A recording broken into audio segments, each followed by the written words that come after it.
Yes, hello all together.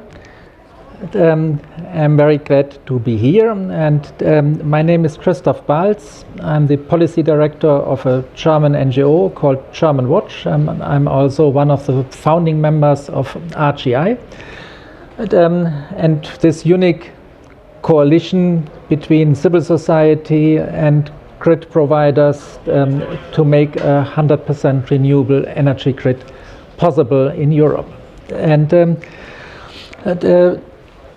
I think the main target for this session is to connecting the dots, that it really fits together the different perspectives, from regional perspectives, national perspectives, European perspectives, and at the same time from modeling, from implementing it on the policy side, governance side, or in the technical side. And we have the experts for all of this. A zero emission EU in 2050, what is the goal of the European Green Deal, and asks for a fundamental change of the design of the European energy system. And in this session, insights from the energy modeling practice and the different governance levels will play an important role. And, topics discussed include the role of demand side, how storage systems can be improved, flexibility and reliability of the system, and how to optimize infrastructure needs to reach the decarbonized world, and at the same time ensuring security of supply. That's the general goal. And before I give the word to the panelists, I will introduce a question to the audience. So all of you in the internet who are present here at the moment, you can answer with one answer with maximum 3 words. And the question is, what would be your priorities in realizing the transition to a renewable-based European energy system? And as I said, please only use 3 words per your personal answer.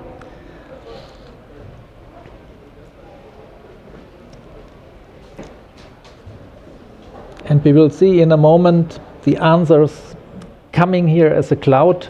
And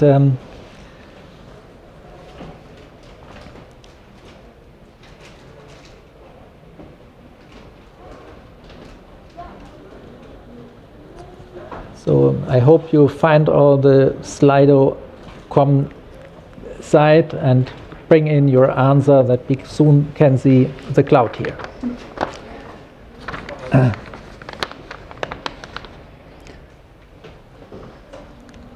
And now there the first answers are appearing. Grids, storage, electricity. And at least fundamental parts of the answers we need here for the system. And so I want to start, while still maybe more answers appear here, I want to start with my first question to Antonella. Antonella is the CEO of the Renewable Grid Initiative. She has really brought this initiative and the grid process forward in a very fascinating way. And Antonella, what are the priorities you believe must be set in creating now a new net zero carbon grid? So first of all, I want to say that a net zero carbon grid, how you call it, requires a net zero energy system. And this is possible, and we can achieve it within the time frame that has been decided by the political objectives, 2050 at latest. Of course, from a climate point of view, we will need to do it a bit faster. What do we need? I think we need to understand, first of all, that the age of plenty is over. We have been believing for many, many years that renewables would bring unlimited energy, unlimited resources. And today we have a different understanding of that, because we see that scarcity is becoming the new normal. And scarcity is for all the resources that are needed by societies. And this includes also space, where energy infrastructure has to be deployed. It includes water, it includes materials. And so for a system and a grid which is 100% carbon neutral, we need to optimize the entire energy planning, energy deployment, and energy use. And this optimization has to happen not only for the energy sector, but actually for the living environment and the societal environment, because energy is deployed in nature and it is deployed in societies. And so this incredible optimization effort, this is what I believe is the most important element that we need. Thank you, Antonella. Now I move to Vincenzo Conforti from ABB. He is the head of government relations and public affairs for the EU. Vincenzo, the same question, but you can answer it from a different perspective, of a global provider of technological solutions. What are, from your perspective, the priorities for a net zero carbon grid?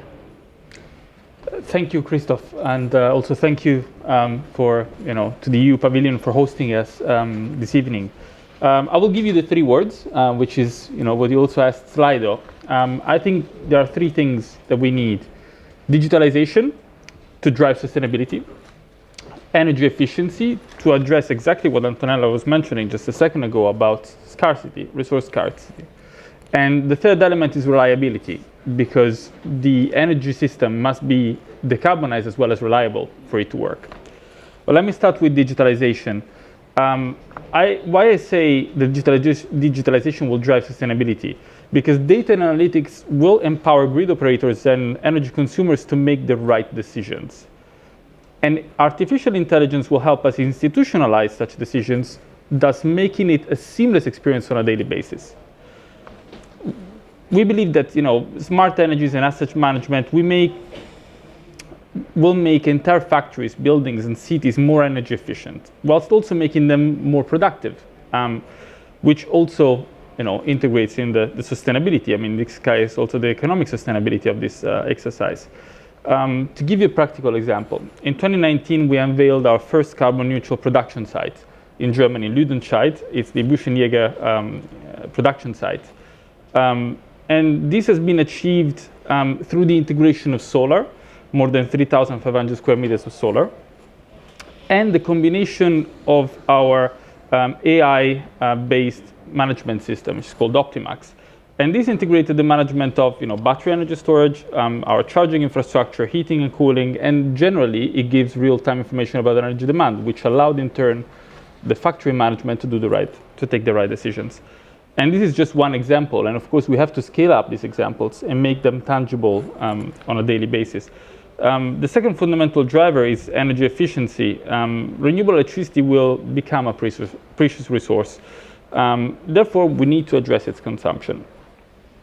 Today, over 40% of our electricity globally goes through an electric motor. So you think about the pumps, compressors, fans. It is incredible the amount of energy efficiency that we can achieve if we address the consumption of electric motors. We estimated that if 80% of today's installed industrial motors were replaced with ultra-efficient IE5 standard motors, we could save up to 160 terawatt hours of electricity. So basically the equivalent to the consumption of a large member state like Poland. And drives could even improve that, but we have to continue working on the efficiency of our appliances and products. And the third point is reliability. the energy transition will increasingly turn electricity into the protagonist of the energy system. And this means that with electricity permeating every aspect of our lives, we will expect, at the minimum, that we have minimal interruptions. And therefore, the investment in greater distribution grid in particular will be very important to ensure that we can continue the transition and electrify the building sector, smart cities, and transport, because this is where 50% of Europe's CO2 emissions is in Europe. So, investments is not just in new copper, but also in retrofitting existing lines, making them smart, and including connectivity and technologies that will drive new data and business models and new demand response opportunities. Yes, thank you very much. Digitalization, efficiency, and reliability as key priorities. We'll come back on this. And now we move in the hybrid format to Roald Lapeyre, Director General for the Environmental and International Affairs in the Ministry for Infrastructure and Water Management. Great to have you here. And the same question, but again a different perspective for you. So from the perspective of a governance and a national member state in the Netherlands, what are your priorities for a net zero carbon grid? Thank you very much, Christoph, and I hope you can all hear me loud and clear. I'm joining you from Gouda in the Netherlands, and I'm very happy to see you all in Glasgow, and hope to be joining you in the course of next week. In answering your question, Christoph, I am answering this from the perspective of a ministry that, amongst others, is responsible for transport and for mobility. And the future of mobility, of course, is zero carbon.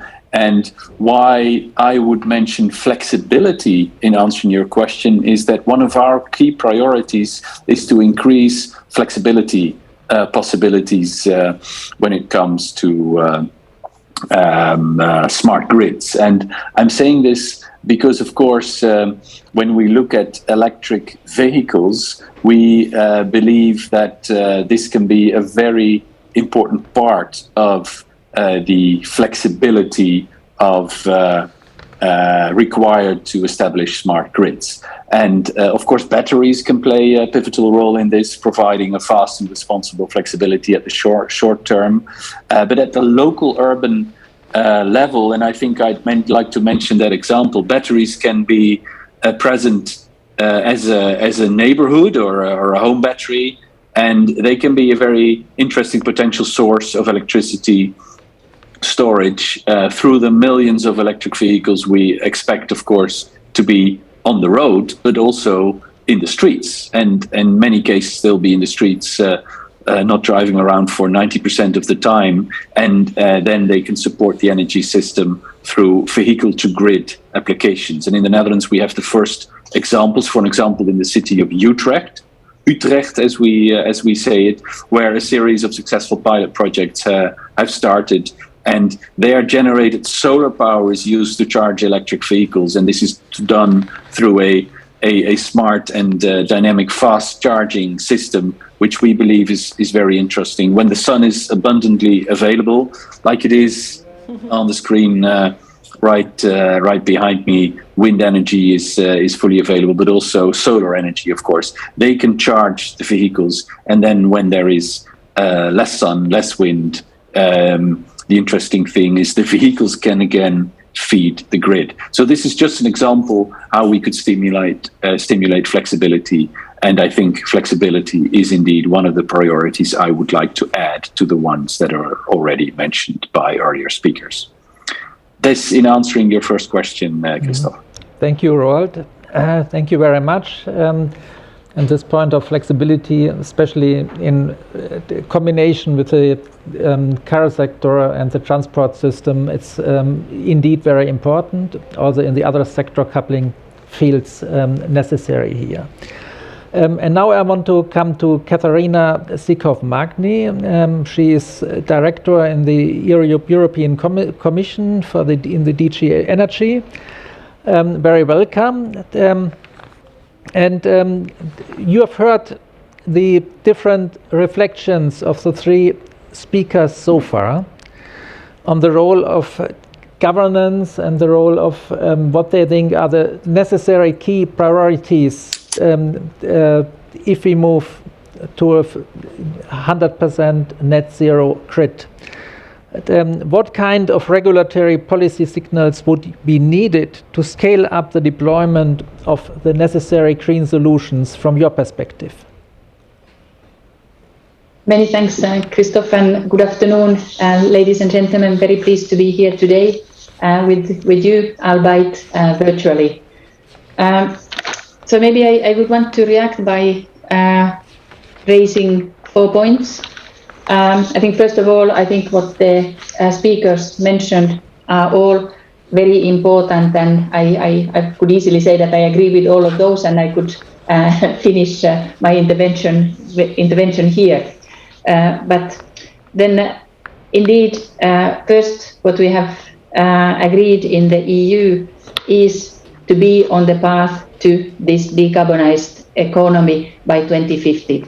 The sooner we can get there, the better it is. And the Green Deal, the legislative package that we put on the table last July, which is called Fit for 55, are all the elements of this policy and regulatory framework that we need. And a couple of highlights from here. First, the energy efficiency first principle is something we really need to look into through everything we do, be it investments, be it our behavior, be our appliances at home, etc., etc. So energy efficiency everywhere where possible. This links very closely to flexibility. Flexibility is also a source for being more efficient, shading the peaks, etc. So it is of a crucial importance, and it allows consumers to be at the center of this transition. Then second is investments. We need a lot of investments to replace the fossil-based production we have in renewables, and in the interim period also in low carbon. We need to invest in known technologies where we have seen a fantastic reduction in prices for both wind and solar. But we also need to make sure that new innovation is being created as we speak. And here I'm particularly thinking of seasonal storage that we don't have today yet, at least not at the commercial scale. We need to be sure that we get the sun from the summer to heat our homes in the winter, to simplify and to make the point. So investments need to be efficient as well, because as we know, somebody always must pay for those investments. And then the last point I want to mention here is that one size does not fit all. Europe is very diverse. Our member states have very different starting points. They have very different natural resources. They have very different financial possibilities to get to the path of decarbonization. We still have member states that rely 60-80% on coal. We have member states who are very far advanced already in the renewable world, and we have everything in between. So we must be able to, on the one hand, to work together. By working together, we can save costs and again be more efficient. But we can also learn from each other and make sure that we don't propose solutions to one country that simply doesn't work there. You know, what works in Finland, in my country, may not be implementable in, let's say, Bulgaria or even in the Netherlands. So we need to keep in mind the different starting points and the different realities of our member states and make sure that we put all of them on the path to decarbonized economy and decarbonized world as rapidly as we can. And here, learning from each other is a fantastic way of helping that. Thanks, that's what I wanted to say at this point. So thank you very much. And I think it's quite interesting to see what we got together as points from these different perspectives. Living in a place where now scarcity is the new normal, as Antonella has said, and where optimization of the system must play a crucial role for moving forward, but also to adjusting to this world of limitations, and which is a paradigm change really in this field. Then thinking about digitalization, efficiency and reliability as three key criteria, as Vincenzo has put on the table, and I think that's absolutely key also to have those criteria here in place. And then we saw Roald adding the flexibility, especially also in the context of the sector coupling with the transport sector as his example, but it's also true for other fields here. And then in the end, Katharina added the EU decarbonization for until 2050, energy efficiency, the need for the scale of investments necessary in this field, but also what I would call in this context here common but differentiated responsibility, also on the European scale, that we have different actors who need a different role in this context and different support for moving forward, and we cannot say all have to do just the same, but we have to reflect the different starting points where countries are. So I think this was kind of what you put on the table for the first round here, and then I would come to the second round.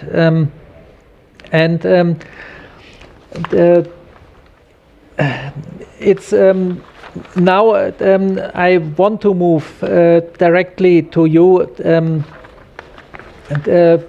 as a perspective from ABB again, and to say now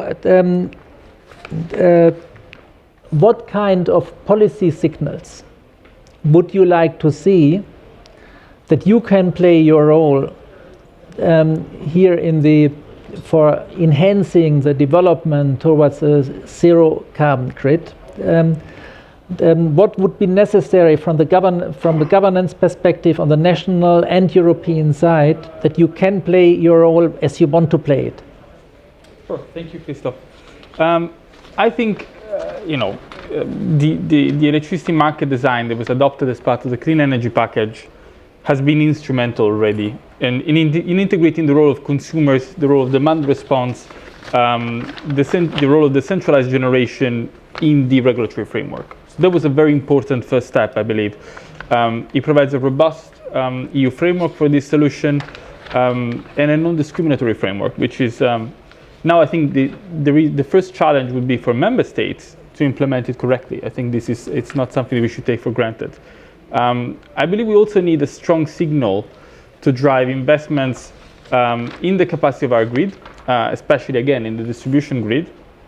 It must be clear that at this point of the energy transition, overinvestment is not a risk. It is a tremendous opportunity because this will not only make, it will not only drive decarbonization, but also efficiency and digitalization at the same time. So there is a competitive advantage in investing in the grid. And the third point I would raise is when it comes to energy efficiency, the EU, I would say, has already delivered.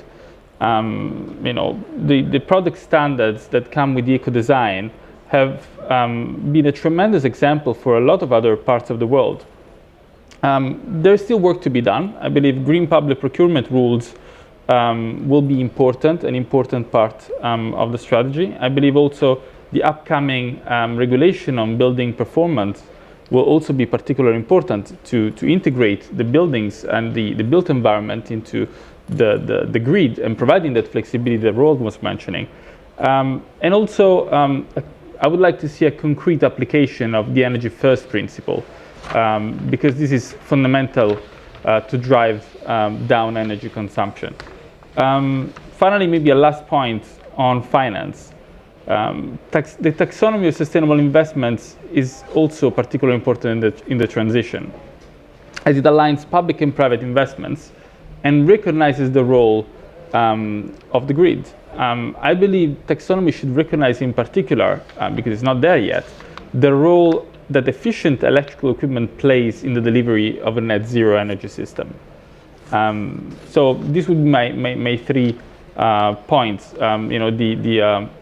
What we already have, the strong signal for investments, and also, again, driving energy efficiency, both through regulation but also investments. Yes, thank you very much. Now I want to ask Antonella,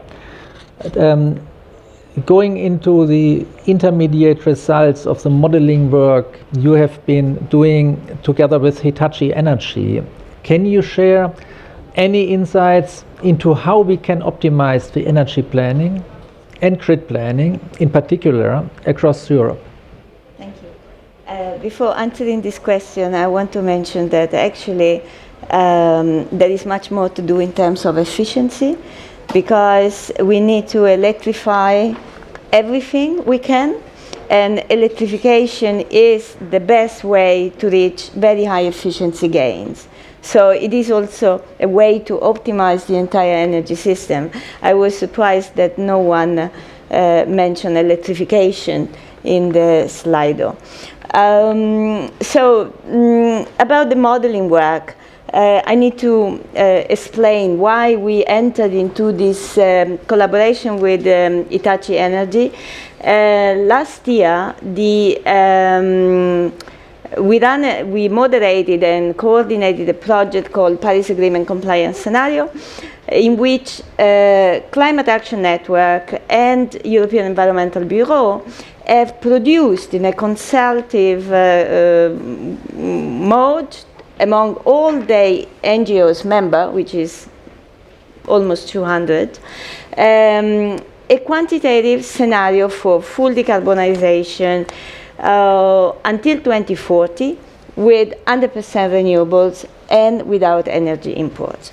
This is a very important piece of work because it has never been done before in this way, and it is obviously a political scenario. So we wanted to actually see whether this political ambition scenario can be implemented. And Hitachi Energy has offered their modeling capabilities, and we have some preliminary results that will be further expanded in future work. And what we are seeing is, first of all, that it is indeed possible to run a European energy system. I'm not talking about electricity, I'm talking about energy, all of energy.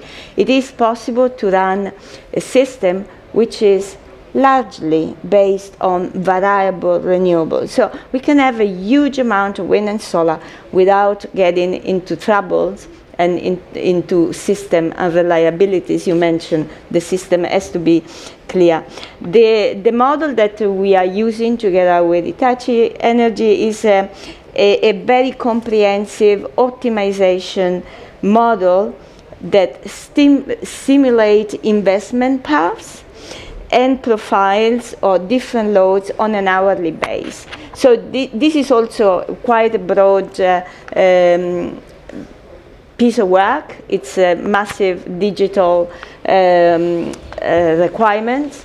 Of course, the number of nodes that we have currently in the model are not as high as the one used in the TYNDP, in the 10-year net development plan for the planning of the infrastructure, but we are aiming at increasing this over time. Of course, I mean, many of the people in this discussion probably know that reaching net zero is much easier if we do it at a regional scale, so European scale, and the model is indeed showing that collaboration across the European countries will allow faster and cheaper decarbonization. In the next phase, or in the next work of this modeling work, what we will look is specifically at what are the space requirements for different energy pathways, and whether we indeed have the capacities to deploy the infrastructure that is needed to achieve these scenarios in time. So it's very exciting. We will have more results in the coming few weeks. Thanks. Yes, thank you, Antonella. It's indeed very exciting to hear that even greenhouse gas neutrality by 2050 might not be the last word, that there might be space for being faster. And we see here a huge pressure under the negotiations of a common time frame that between 2023 and 25, a new round of more ambitious targets will be on the table. So maybe we'll have this debate then in Europe, and this scenario might play an important role in this context. Yeah? Can I say one thing? Yes. Because very often we at the COP, we talk about the need to scale up renewables. I sometimes forget to mention this, but we cannot ask for renewables without asking at the same time for grid infrastructure. If we do not transport the electricity, we have done nothing. And of course, generation capacity plus the transmission, the distribution of this capacity is nothing if it's not combined with all the other elements, all the flexibility options and all the demand side. So the system has to come together to really deliver this decarbonization. It's not one actor, it's all actors. Yes, and the digitalization, as Vincenzo has mentioned as well, in this context for bringing the dots together there. And then I want to move to Roald again. We are speaking here about this public-private coalitions which can move things forward, seeing ABB on the table, NGOs on the table, and people from governments or of the EU Commission on the table. And what would you like to convey as a message to other member states for making this movement possible? Well, first of all, I think as governments, we have a key role in enabling the transformation, the transition we need. We can, of course, bring stakeholders together. We have a big convening power.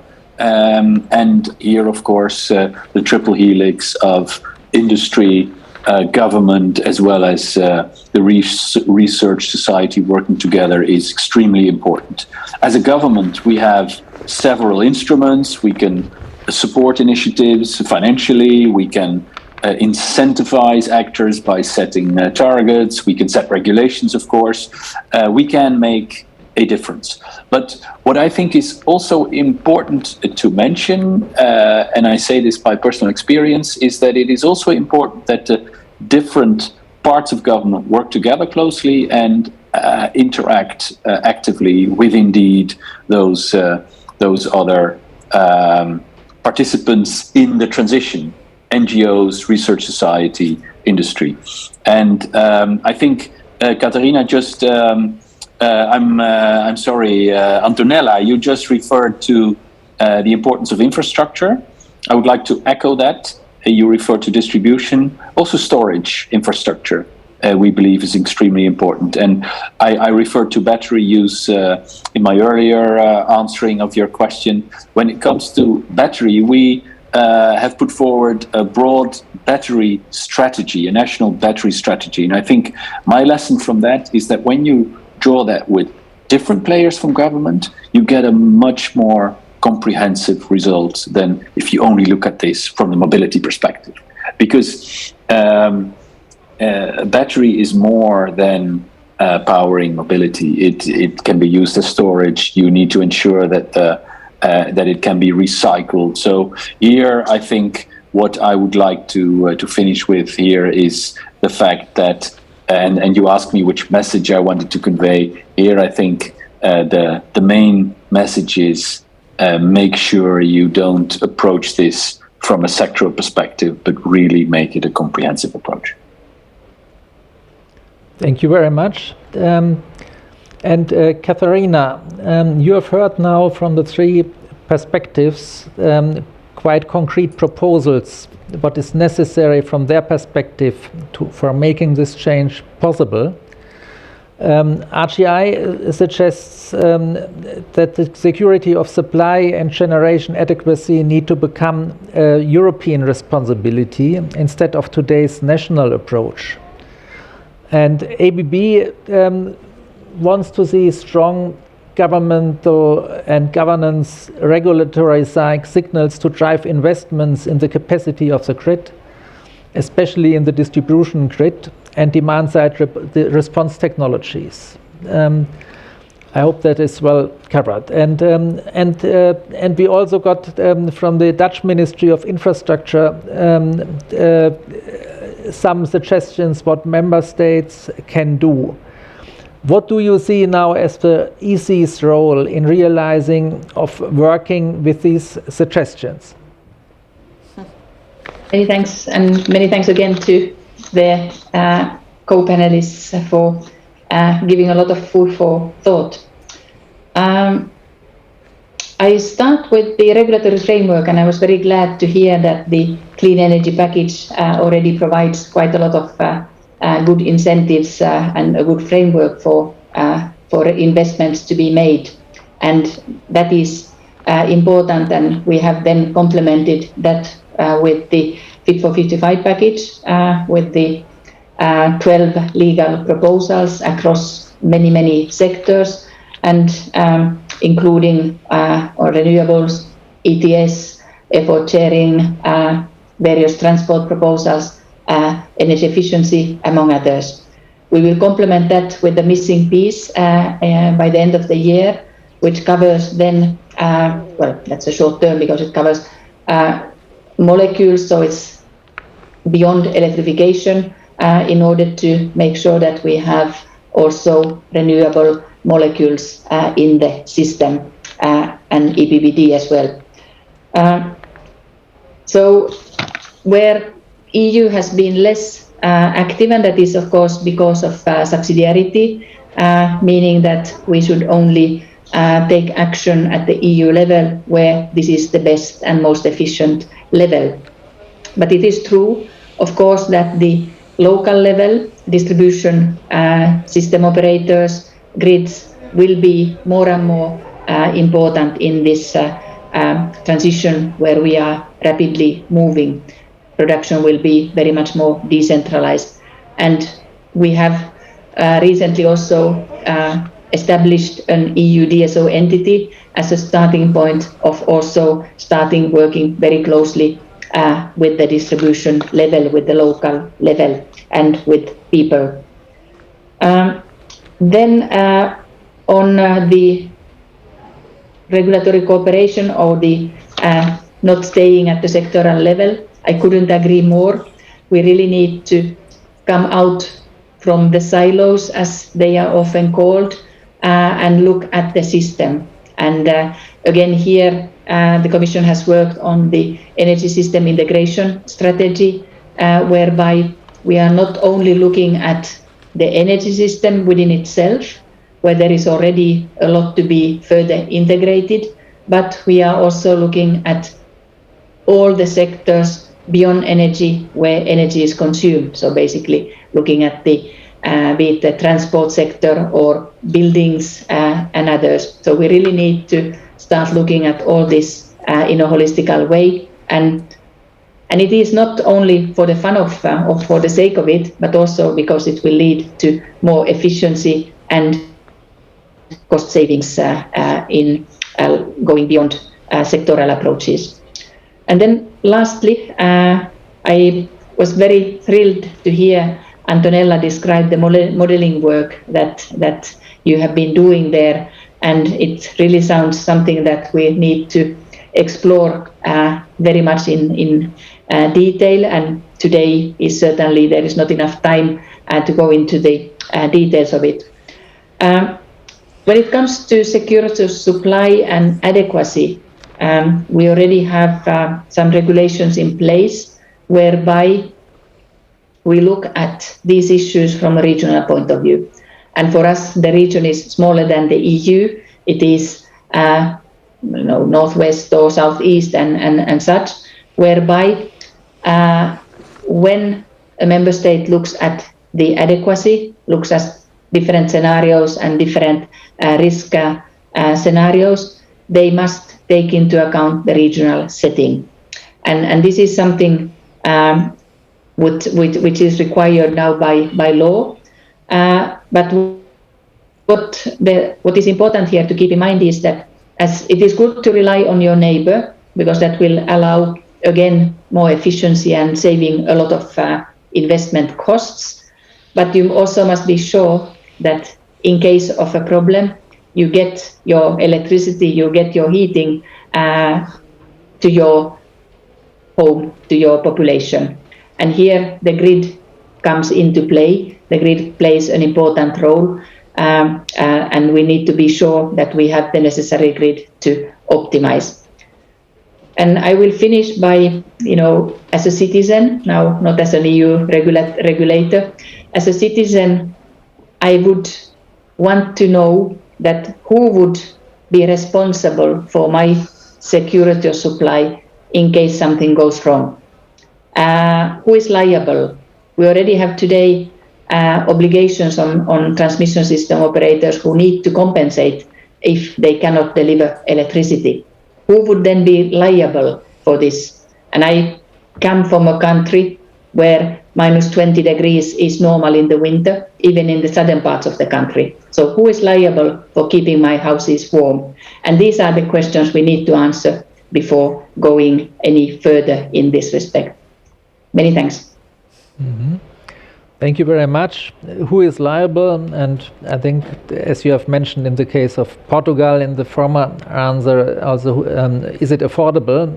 That are key questions we have to ask in this context. And we have heard now quite a number of different perspectives here, what is needed in pursuit of a zero carbon grid. And now I want to ask the question to you. From my perspective, it looks so that we only can make this if we get a good cooperation going between the different perspectives. That it's not just as important as it is an EU and governmental task, but that it is a task for the different actors around the virtual table here at the moment. And so that's my question: how can we best collaborate? And other perspectives missing? Other perspectives, actors where we think they should be part of this cooperation. And so I want to ask you all this question at the moment. And Antonella, maybe you have so much experience in this question to bring different perspectives together. Maybe you start by answering it. Well, this is always it's a common question. It is always very difficult because we need everyone. And whenever we add a new stakeholder, a new actor, we increase complexity. And what I want to say in my maybe final statement, I don't know how long time we have, is that very often we have the tendency in simplifying things, because then they become easier to explain. and also easier to implement. We have this idea that they can be easier to implement. But the reality is that in complexity we can find new solutions. And especially in the energy system, we need to take people along. The energy transition will not happen just because we have the right technologies. It will not happen just because we have money or we have the right framework, political framework in place. It will only happen if we have all of that, plus very robust environmental protection. Here at COP, we have learned, and we hear every moment, that we don't have only a climate crisis, we have a biodiversity crisis. So we cannot fix one, forgetting the others. We need to do them together. And finally, it will only happen if we take people along. And dealing with people, you know, it's the most difficult thing. Dealing with technology, it's easy. Engineers can fix everything. But people are difficult because we move away from the world of facts into the world of perceptions. And perceptions are usually stronger than realities. And so let's engage with people very early on. Let's try to explain what the future looks like and focus not on how much it costs, but what are the opportunities of doing that and what are the trade-offs, and reassure that we have the money, we have the technologies, and actually we are ready to do it now. We don't have to wait. And this is important because we give very conflicting messages. Our modeling work shows that we can actually achieve this decarbonization. We are not alone. I mean, there are dozens of groups that show this. The industry is ready. Governments are committed. Let's stop talking and start acting. Yes, Katharina, just seeing the suggestion of Antonella, bringing the people along is the most difficult part of it. What do you need from all of us around the table for making this a reality? So I do not want to ask you now what can you do, but what do you like to see from the other stakeholders? Thanks, and I couldn't agree more with Antonella on the question of getting people along with us on the transition. Without the people, we'll never succeed. What I would want then to get as input and thoughts and ideas from the co-panelists, but also from all the audiences. I mean, we know that there is urgency. So 2030 is, when we speak about investments, it's tomorrow. And then 2050 is actually not that far away either. So there is an urgency.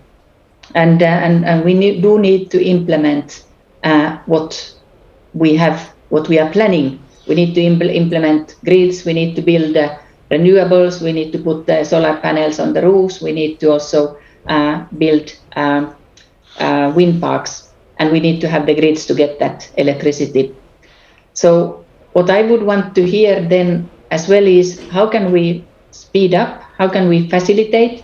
Because I sometimes do have the feeling that there is so much willingness everywhere, also within my own environment, to be perfect, to be sure that we don't make any mistakes, that we protect nature everywhere, that sometimes I wonder when and how can we invest and implement the necessary projects that we need to do. Public opposition here is something that very often delays things, and that come back, made a full circle, come back to the people. So how do we bring the people with us? How do we communicate to the people what we believe should be done, and most importantly perhaps, how do we harness all the ideas from the people, because there are many thousands of ideas, in order then to implement and make sure that we don't miss the 2030 targets which come already tomorrow. Mm-hmm. Thank you. Vincenzo, if you listen to this, I think it's quite interesting. What does it mean to move to an environment where we are allowed also to make some mistakes? So not moving towards a perfect world where everything has to be planned perfectly before we start to move. But what would you say from your perspective as ABB, how can this be implemented that it nevertheless is reliable enough not to lose the people in this process? Well, I believe that there are several factors to be taken into account. One element is exactly that of making it easy for people to switch, empowering people with the data to take the right decisions every day. And this is particularly important because people want to take the right decisions, because they want to be responsible towards the environment, because they want to save money at the end of the month in their electricity bill or energy bill altogether. But we have to empower them to do that. And I think the good thing is that, as Antonella was saying, technology is the easy part, because the technology is, I would say, mostly there, maybe not 100%, mostly there.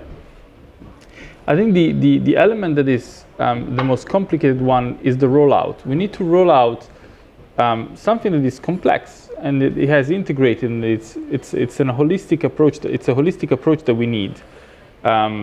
So connecting the dots sometimes is not very simple, but it can be done, and we're seeing some elements of that already now. I mean, if you take mobility, we're starting to see the very interesting integration between electromobility and the built environment.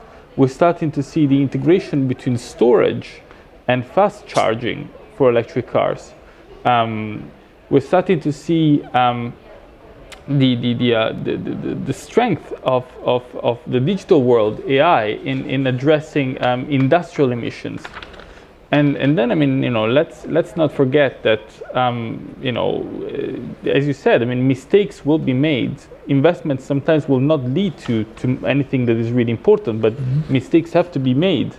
And therefore, I believe that in the next 30 years, until 2050, I believe not all the solutions that we're envisaging today will be relevant. Yes. But that's okay, because some other solutions will emerge, and this will be the solutions that the people, as Antonella was saying, will be interiorized and will take, because they're probably the best, the most efficient, the most convenient solutions. We just have to make sure that the framework provides the right incentives for people, and that people have the right data to make the right decisions. Thank you.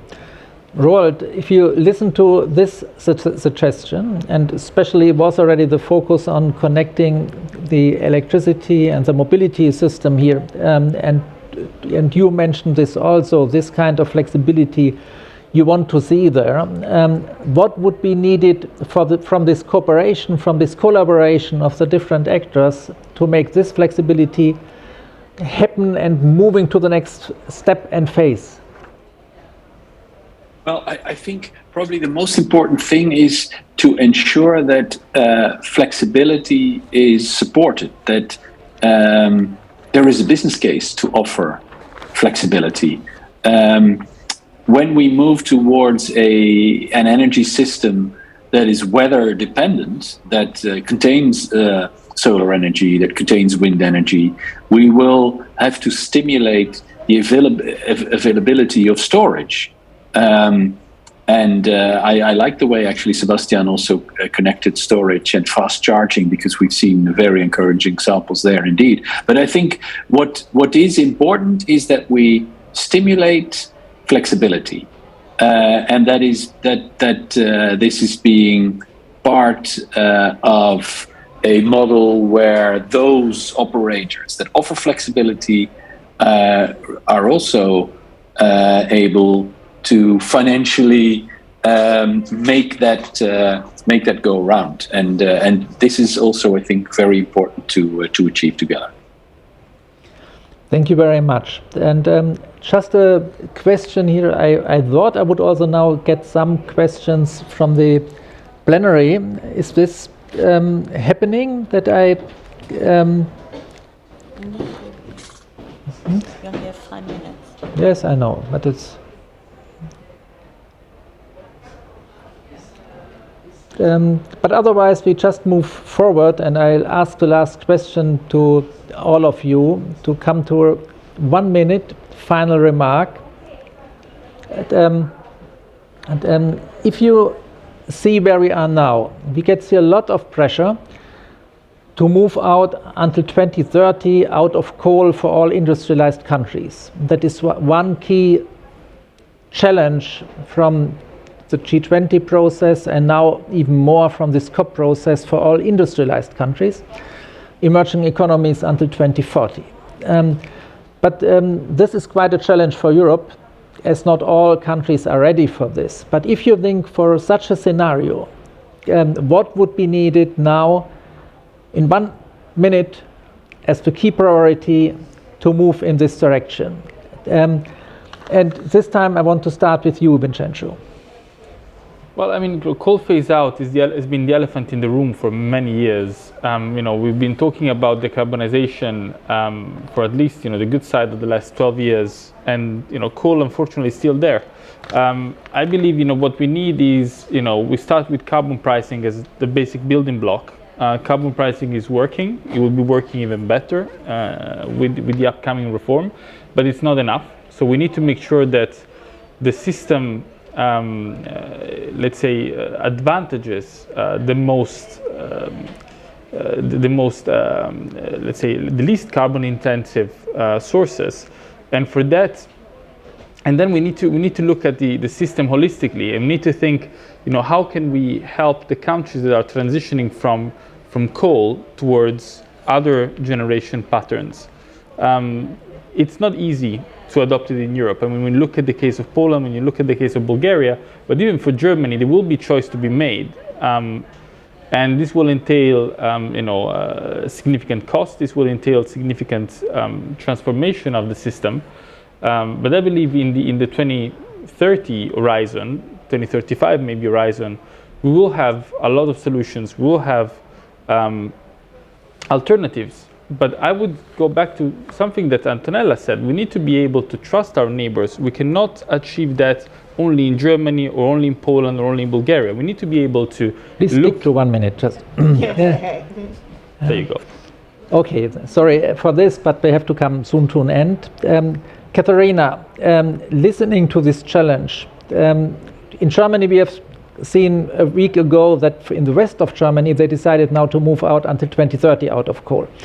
It's still the east of Germany also there as a challenge. But we see this pressure here on the EU in these negotiations. Do you think it might be possible to move in this direction, and what would have to happen? 1 minute.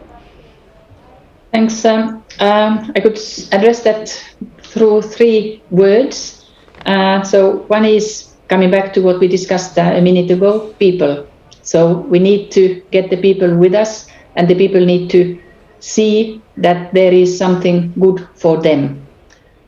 So if coal is phased out, the people need to be able to find alternatives for their heating and electricity, but they also need to find alternatives for their livelihood, jobs, growth, and all this.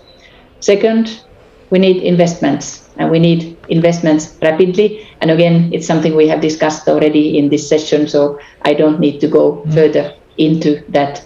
And the last point is solidarity. So in a way, it is a different way for cooperation, but we need to be sure then that within countries, within Europe, there are not people who feel left alone, feel left behind, but we are all together in this. So solidarity and cooperation. Thank you.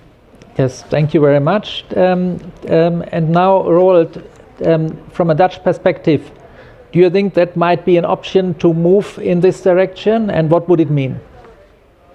Well, actually, yes, I do. And when it comes to phasing out coal, we have actually quite recently decided to take indeed the step to phase out coal by 2030. Some of our coal-fired power plants are not that old at all. Some of them are only 5 to 6 years old. Still, we decided by law to phase them out by 2030. So it can be done.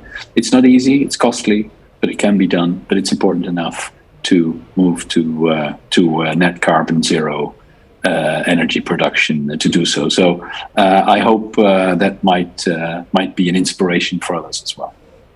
Yes, and Antonella, listening to all of this, gives this a new inspiration for you what to do with RGI as a next step to co-organize this collaboration?